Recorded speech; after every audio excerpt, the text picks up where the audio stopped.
All right. Button pressing has commenced. Here we are. This is Jay Brown Yoga Talks podcast.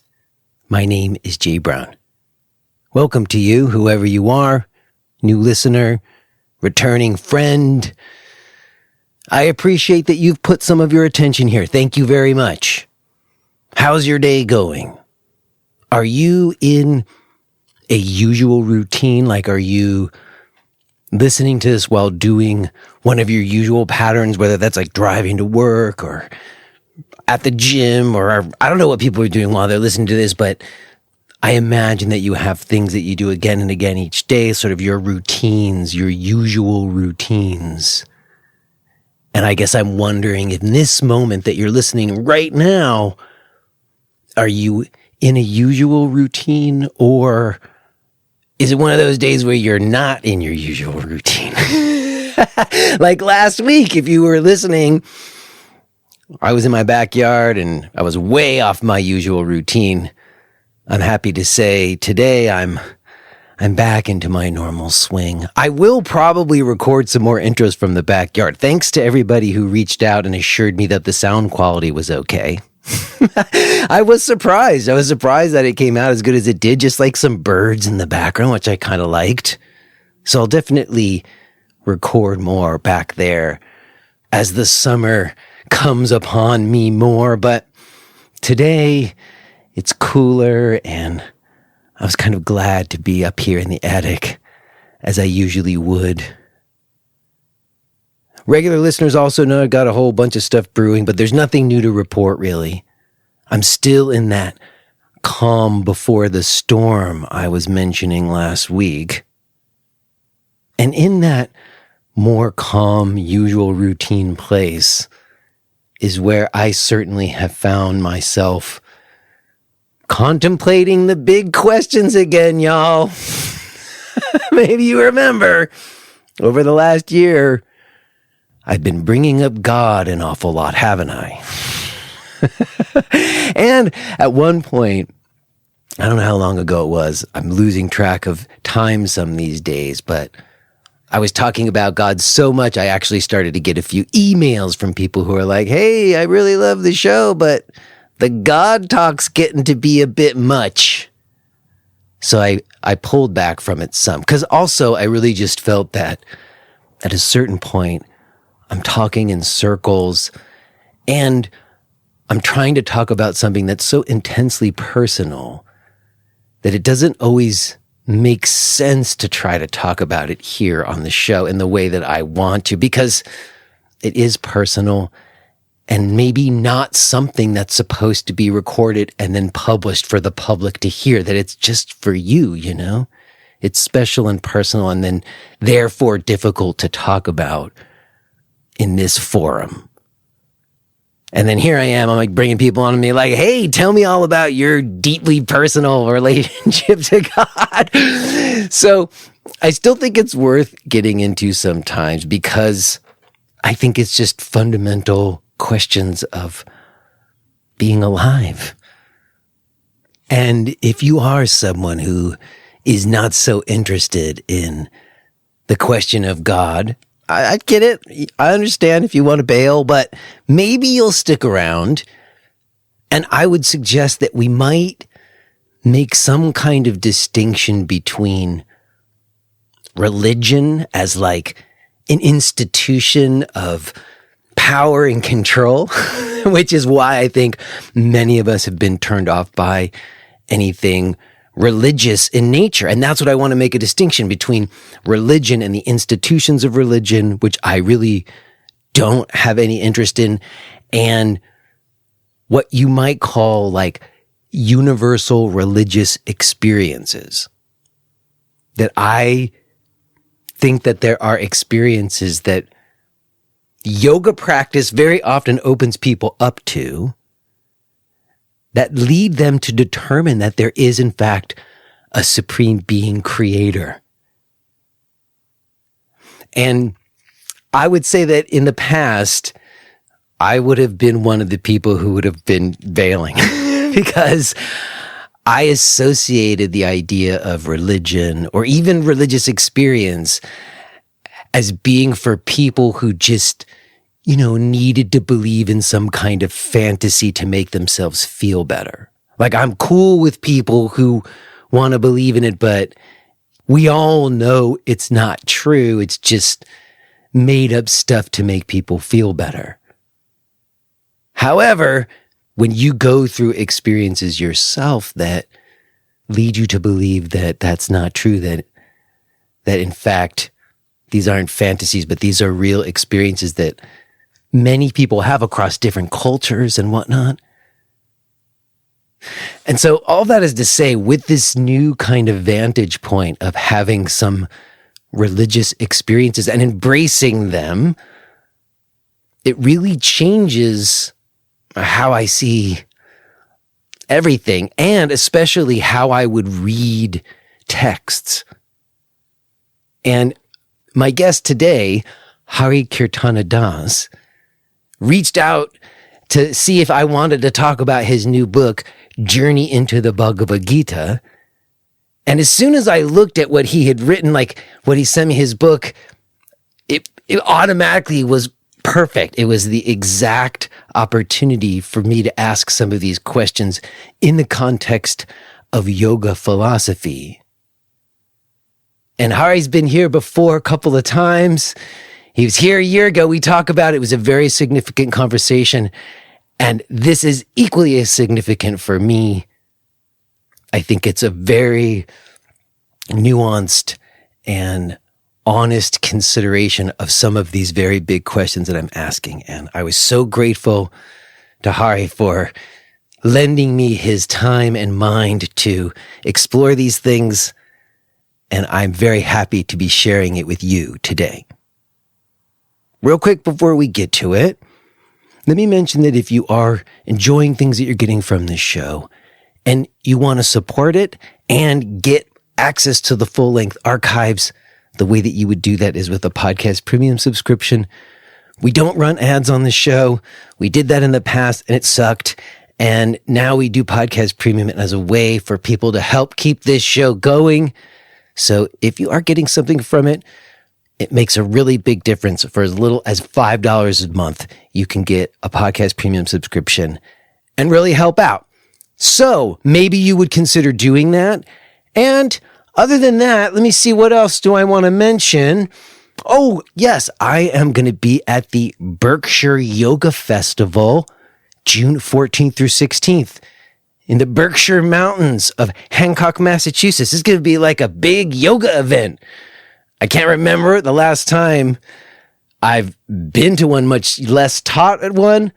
I heard from the organizer and shaping up to be quite a thing. So if you want to get out and about, get to the Berkshires in June, I'm going to be at the Berkshire Yoga Festival.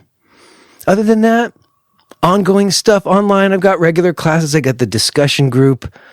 I've got a teacher training. I got lots of stuff. If you're interested in any of it, if you want to connect with me, go to jbrownyoga.com. Okay, that's good enough for now. I will touch base with you on the other side, but let's go ahead and get to it. Let's listen to this conversation that I had with Hari-kirtana Das.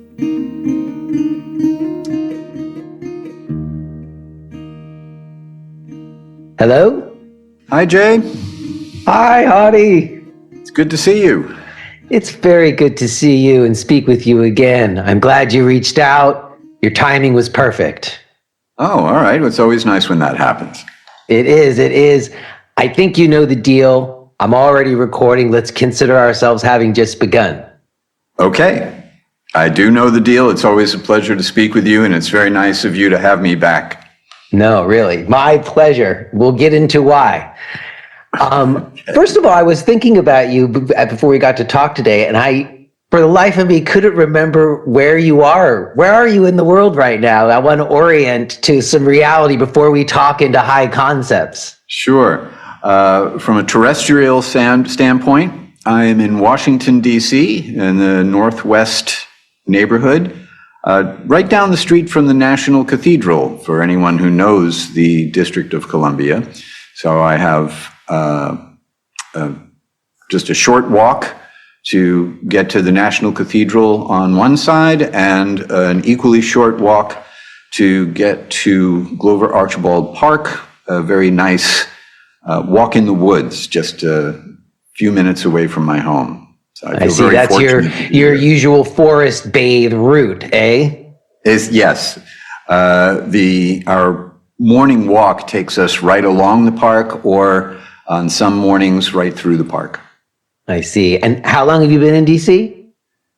Quite a while now. We moved down here in 2007.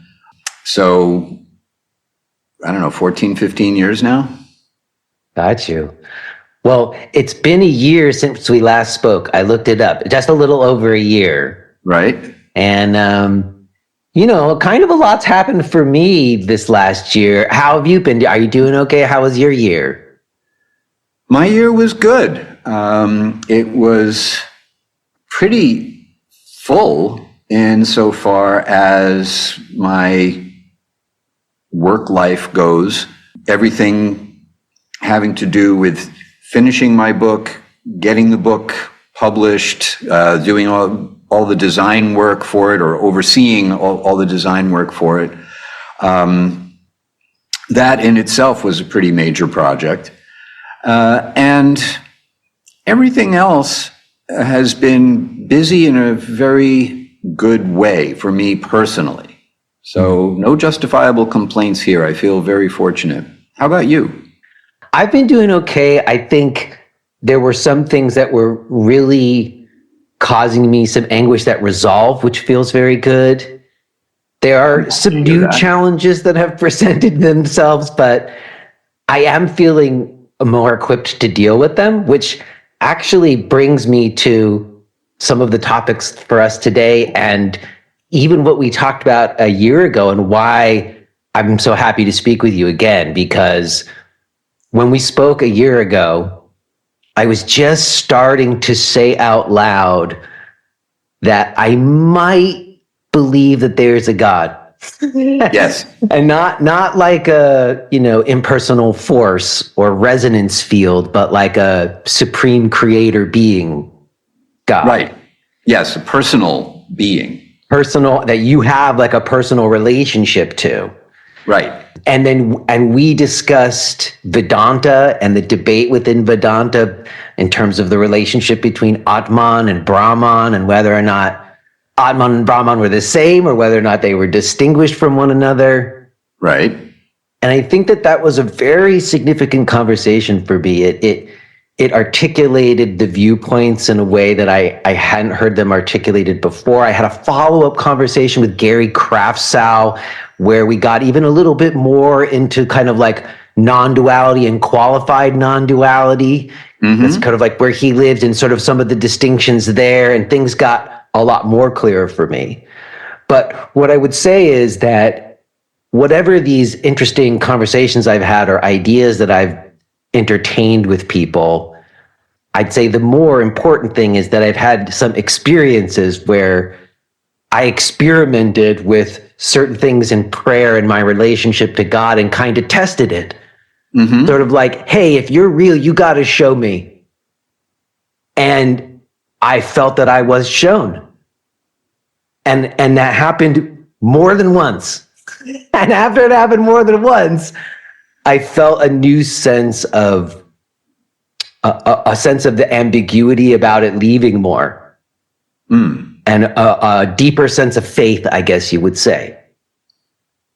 Yeah. And it is amazing how when you look at the Bhagavad Gita from a place of existing faith, let's say, or a belief in a God, mm-hmm. It's a very different experience than when you look at the Bhagavad Gita from a place of not believing that, or coming from some other idea. Yes, two totally different experiences.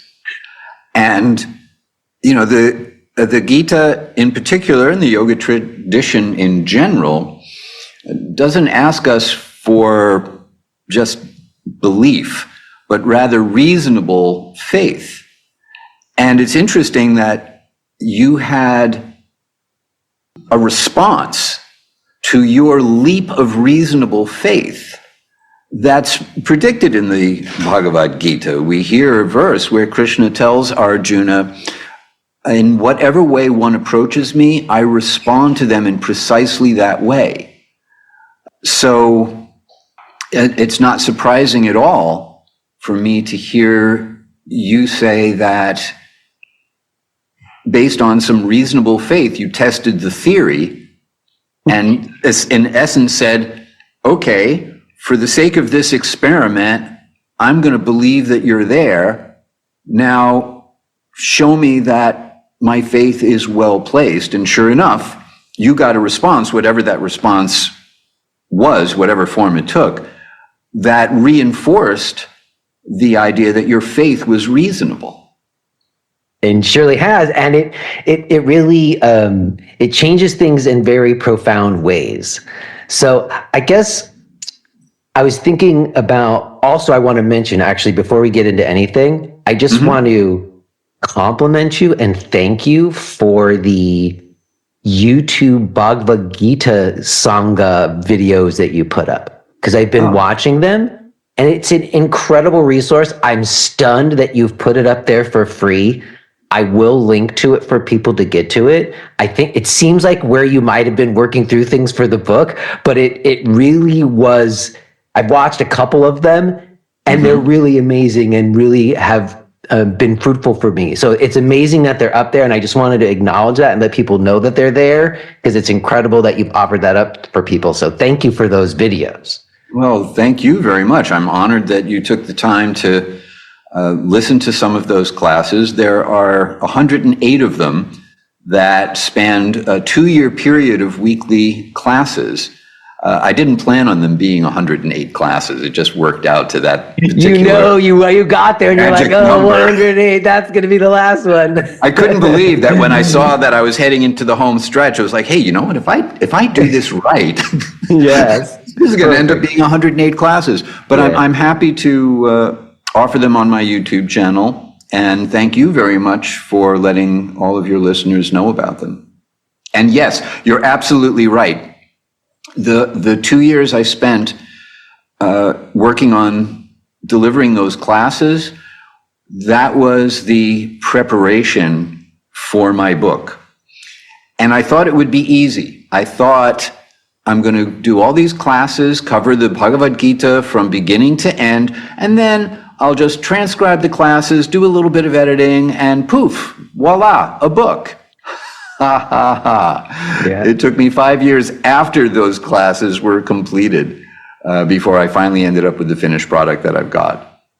No, I understand that. It's not that easy, because I have like hours and hours of me in video meetings and teaching and stuff. Then I've often thought the same thing, but like you say, it doesn't really just like transcribe into a book. Even if you try to use the AI, it doesn't work. You got to. Well, I didn't even have that at the time. I did work with the transcriptions, or some of the transcriptions, as my foundation, but and I do that all the time. I always record what I do in the hopes that I said something that will be a good launch pad for me to write with. But the finished product was literally dozens and dozens and dozens of revisions later than any raw transcript. Yes, and it is, just to say, there'll be links for people to get to it, that there's like 2 parts to it. There's some part that's not like translation and commentary, but more like about the text and related things around it, context for it, it seems. And then there's the section that's more specific to like what the Gita is saying and what the verses are and what the commentaries that you're offering around them are. Yeah, the book, Journey into the Bhagavad Gita, is really 2 books in one. It's a book about the Bhagavad Gita, and it's the Bhagavad Gita itself. At a certain point, I realized I couldn't write a book about the Bhagavad Gita without including the Bhagavad Gita itself. So the Gita itself is sandwiched in between 2 other parts: an introduction that familiarizes everyone with the mindset adjustment that one should make, that I recommend one makes in order to enter into the Gita's world and wrap your head around all the concepts. And then the third part, after the Gita itself, is about how to integrate the teachings of the Gita into your life. Well, specifically about the Gita, I have a few kind of maybe basic or dumb questions I want to ask, if that's okay. Maybe they're not so dumb. I don't know how dumb they are, but while I was getting ready and watching some of your videos, a couple things jumped out to me. One, you make a reference in the book to how there's references in the Gita to all these people and relationships and events that are beyond the pages of the Gita. And you talk about how that's maybe why sometimes, because we don't know what they're referencing. It's like inside jokes or whatever. We don't know what they're talking about necessarily. That sometimes can cause some confusion. When you're saying that, are you referring to just like early Vedas? Are you referring to like the Mahabharata on the whole? Because I guess that's my question around, like, the Gita is just a section of this larger epic. And I'm wondering, why do you think that it's separated out or considered so significant and so rarely is considered in the things that happened before and after in the Mahabharata?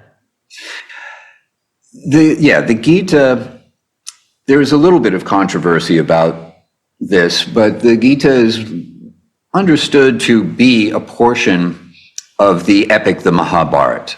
And the Mahabharata is a story of intrigue and adventures and suspense and conflicts, political jostling, fighting, otherworldly adventures. It's really quite dramatic. There's only one kind of dull part where two guys just sit and talk philosophy for about an hour or so. And that's the Bhagavad Gita, which is the most famous part of the Mahabharata. So if you feel, when you read the Bhagavad Gita, if you feel like you've been just dropped into the middle of a story in progress where all the characters have established relationships that you don't really know anything about, well, that's what happened. So giving, first of all, some context to how did we end up in this situation on a battlefield? Like, how did that happen? And who are the players in relationship to one another that make the situation that our hero, Arjuna, is feeling with such intensity that he basically has an emotional breakdown? Like, why is this situation so intense for him? So I wrote up just a little bit of the storyline that leads up to where we begin the Bhagavad Gita, just so we have that context. And then in the Gita itself, there are other references. Like, for example, Krishna describes a path of perfection to Arjuna and then says, people like King Janaka did this exact same thing and achieved perfection in this way. Who's that? You know, there's no other reference in the Gita as to who this person is. So there are a few instances where there are references to people, places, and things that are specific to the Vedic culture from which the Gita arises. And a new reader, and particularly a Western reader, would have no idea what that is referring to. So I added preludes to each chapter to point out, when you hear about this person or you hear this reference, this is what it's talking about, or here's how to make sense of something that you're not going to know is beneath the surface of what's being said here. That's really helpful in getting a deeper understanding of the teachings. Yeah, I think so. Knowing some of like what was going on between the families that led up to the battle that we begin in, I think does sort of inform what's being expressed between Krishna and Arjuna. But it is interesting that you note that it is sort of distinctly different than all of the other stories or aspects of the Mahabharata, that kind of does stand out as like two guys sitting there talking about philosophy. That's interesting. And another way to think about that is that the Bhagavad Gita is the crown jewel of the Mahabharata. Everything that goes on around the Gita in the Mahabharata is like the setting around the main stone. The big takeaway from the Mahabharata is the teachings found in the Bhagavad Gita. I get that. And certainly the Gita becomes the basis of so many things thereafter. You use this word emerging from Vedic culture, and I guess that's another one of my questions. Is there any kind of consensus, or what's the different views on the origins of this text? Is it considered divine revelation, or is there like an author that it's attributed to, like Patanjali in the sutras or something? This is a really, really good and very important question, because it addresses the mindset that you take into the Gita. We naturally default to a modern historical point of view,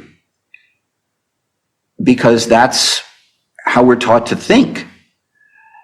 And therefore, we will ask questions like, well, who wrote this, and when was it written, and what kind of civilization and society produced this text, and such like that.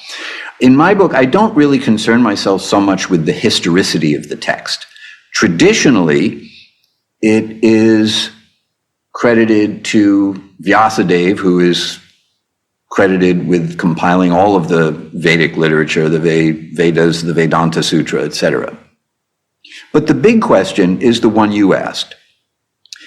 Is the Bhagavad Gita a product of human social development with regard to the need for a religion? Or is this what the Gita says it is, a book of divine revelation? If you approach the Gita from the standpoint of this is a book of divine revelation, you will experience one thing from your engagement with the Gita. If you approach it as a literary development from a historical text, point of time, from a particular place, you will get a very, very different result. And it will be difficult, frankly, to make sense of what you're reading. So my recommendation to the reader is, at least from a theoretical standpoint, start from the position of this is divine revelation, and read it from that point of view and see what you get. Just see what you get.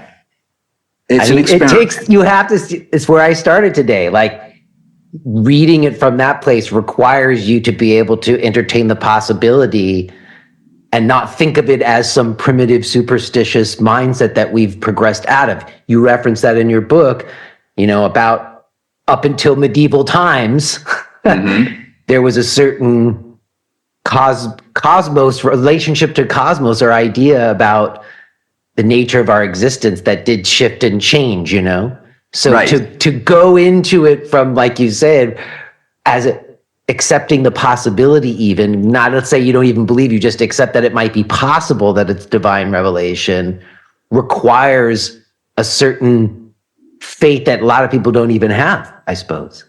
And the first part of the book is, for all intents and purposes, an argument in favor of taking this position. Why is it reasonable to at least entertain the possibility that the Gita is what it says it is, as opposed to what we would think it is according to the way we are trained in a modern or postmodern way of looking at the world.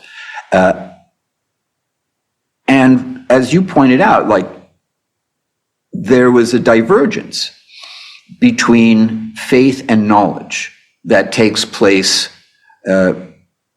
after the Middle Ages, in the Enlightenment, the Renaissance. And we have grown very accustomed to placing religion in one category of experience and science in another category of experience. Religion is what you believe, whether it makes any sense or not. Science is what you know, and it has to make sense, because that's science. And the Gita puts these two things together because it's a pre-modern text. It does not assume that there is this division between faith and reason. And so if we begin our adventure into the world of the Bhagavad Gita with this idea that faith and reason, or religion and knowledge, science, are two sides of the same coin that complement each other, rather than two separate realms of experience, two different jurisdictions in terms of what kind of evidence is admissible, we'll get a very, very different result. And what makes the Gita scientific is precisely what you did. It provides us with a theory and then experiments to test the theory to see if it holds up. Yeah, that makes sense. That's the scientific method, right? I wrote a quote from the book, I think, here. It says, integration of religion and science is called transcendental knowledge, a kind of knowledge that situates all that's accessible to the intellect within the context of a truth that lies beyond the reach of the intellect. And that nails it for me, because I'm such a intellectual, try to think my way out of it kind of thing. But what I was talking about before in terms of experience and testing the theory, basically kind of running a somatic scientific experiment or something, or phenomenological experiential experiment, and then feeling like I got some kind of definitive results from that. It did feel like more of a scientific method than just some blind faith or something. As well it should. And what makes it different from empirical science is that it's subjective rather than objective. You have to make yourself the subject of the experiment in order to see if you have the predicted experience from engaging in the activity or in the practice. And it's up to every individual to make themselves the subject of this experience, because, and this now enters into the area of discussions of consciousness in general, this is an experiment in a transformation of consciousness, and we are the only ones who experience our own consciousness. Therefore, it is necessarily, and quite logically, a subjective experiment rather than an empirical observation.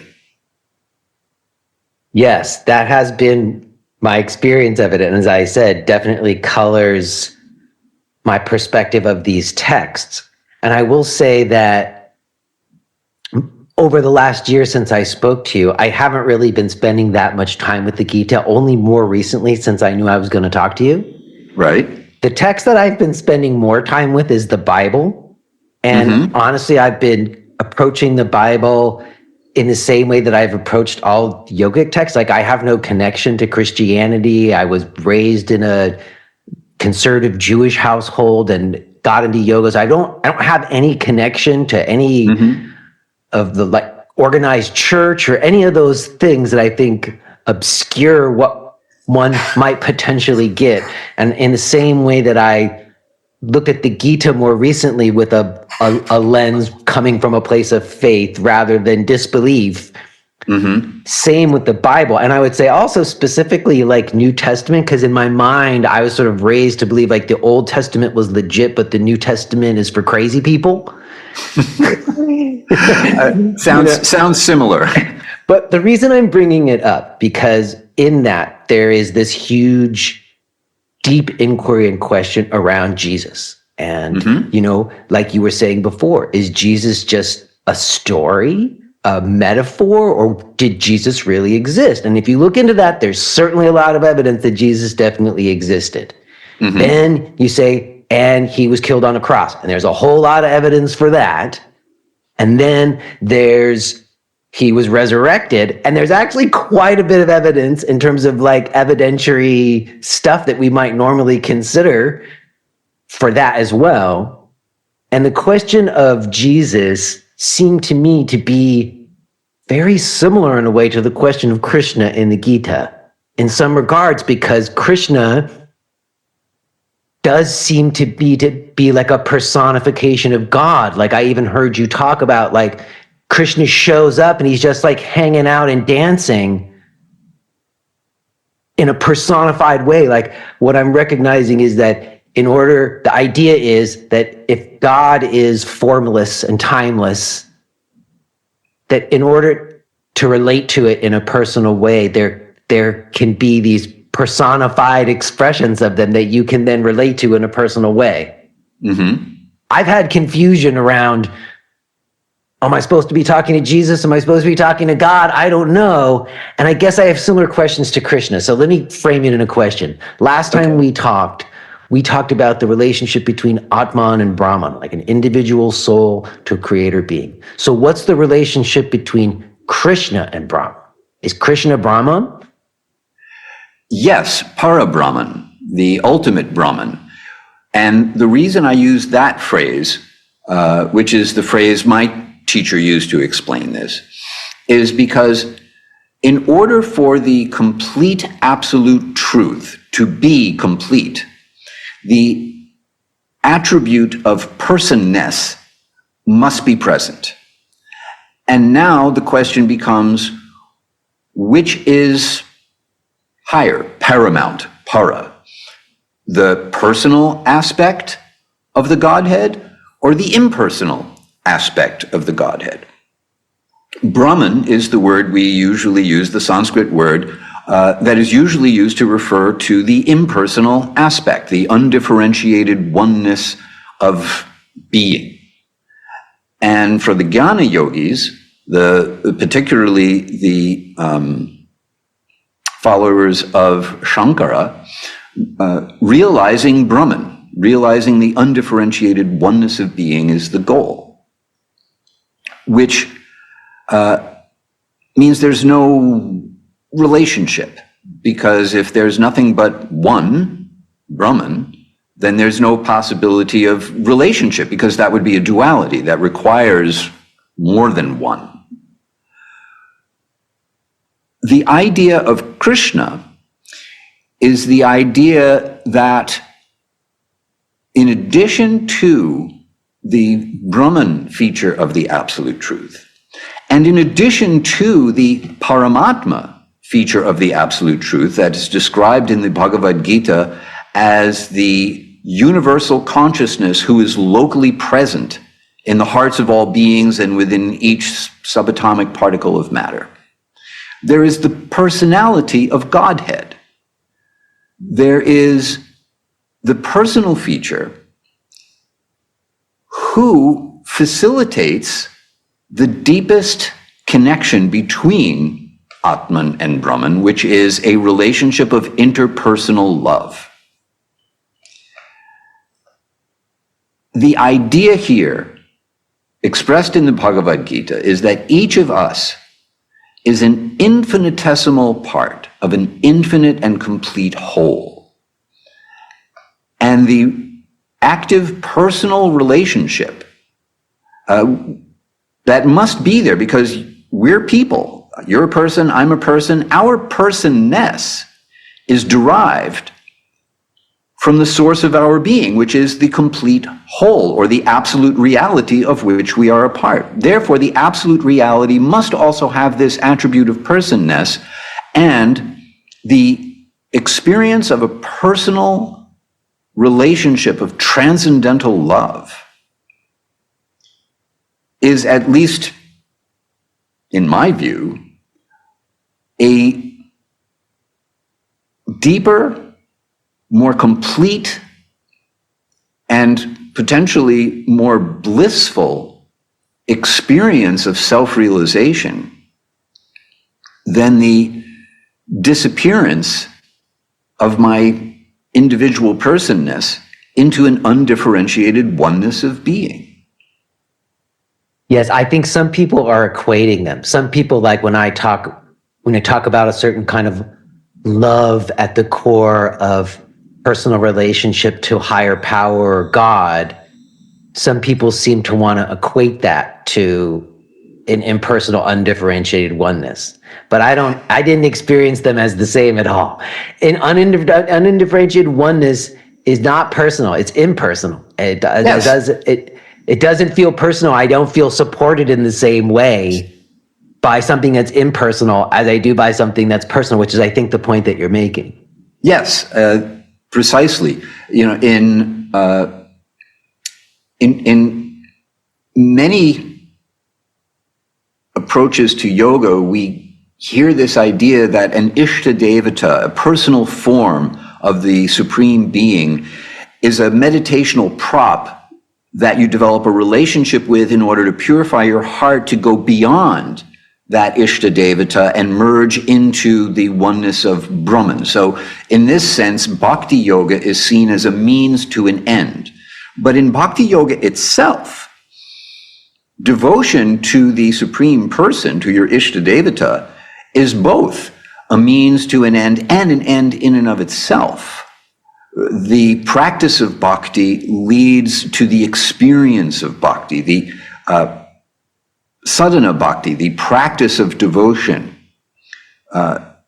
leads to the experience of love of God, which in bhakti yoga is the ultimate goal, to have that pure, selfless love of God and to feel the love of the Supreme Person in exchange, in a relationship of love. And to do that, there has to be both duality and non-duality. There has to be a synthesis of the two rather than a argument of, is it all absolute non-duality or is there duality? And some of the in-between space you mentioned earlier in your earlier conversations is qualified non-duality. Oh, I've gotten so in the weeds on that stuff. It's unbelievable. Oh, you can split so many hairs on that. But in my reading, at least, and in my understanding, the Bhagavad Gita is a synthesis of duality and non-duality. We find a qualitative oneness with the absolute insofar as we are made of the same spiritual stuff, namely Brahman, as a spiritual substance. But there's a quantitative difference that I mentioned earlier as the infinitesimal part and the infinite and complete whole. So are you saying that Brahman is impersonal and Krishna is personal? Is that the idea? That would be one way to put it. That there are three aspects of the complete absolute truth spoken of in the Bhagavad Gita: Brahman, Paramatma, and Bhagavan. So Brahman would be the impersonal feature. It's, in one sense, not different from the rest of the absolute truth because there's no duality in the one absolute truth. And yet, at the same time, inconceivably, there's a difference between Brahman as an undifferentiated spiritual reality and the personal aspect of spiritual reality. I think that's because when we last spoke and we were talking about the relationship of Atman and Brahman and distinguishing between them, I was saying, you've got an individual soul, but it's not all you. There's something higher than you. There's a higher power than you. And we were saying, oh yes, Brahman's that higher power, but we're also now talking about a personal relationship to a supreme or creator being, which is maybe slightly different than some just kind of higher impersonal power. Right. That there is something, there's a distinction that we're making there. And it seems like Krishna is pointing potentially to this devotional or supreme being creator aspect. There's a little thing that you said in there that is an underlying assumption that we're habituated to making on account of our upbringing in Western monotheistic religious culture, which, by the way, mine was very similar to yours. I was also raised Jewish. I had no connection really to Christianity. And I tried reading the New Testament when I started looking at all kinds of other religious or spiritual texts. I didn't get it. I couldn't really wrap my head around it. After I'd been practicing bhakti yoga for a while, and then I went back to the teachings of Jesus of Nazareth, I thought, oh, now I understand this. This is bhakti yoga. I can ignore all the other stuff around the teachings of Jesus and just focus on that and understand that this is renunciation of the material world in favor of a spiritual relationship with God. Okay, now I get that. But here's the thing that you said that I think a lot of us bring to yogic spirituality, and particularly to theistic yogic spirituality. The creator God, the God who creates us.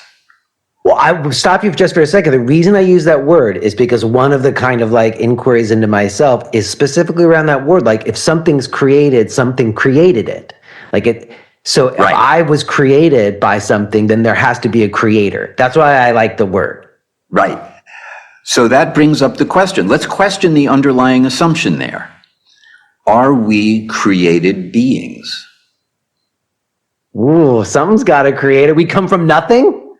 No, I don't think that we emerge from nothing. Ex nihilo. I would propose the following consideration: that if we are infinitesimal parts of an infinite and complete whole, that by definition is eternal, then we are also eternal, which means we have never come into being at a point in time. And we will never go out of being at a point in time. This world that we experience in our embodied life comes into being at a point in time. And we drop into this world on account of our current condition of identifying with matter rather than spirit.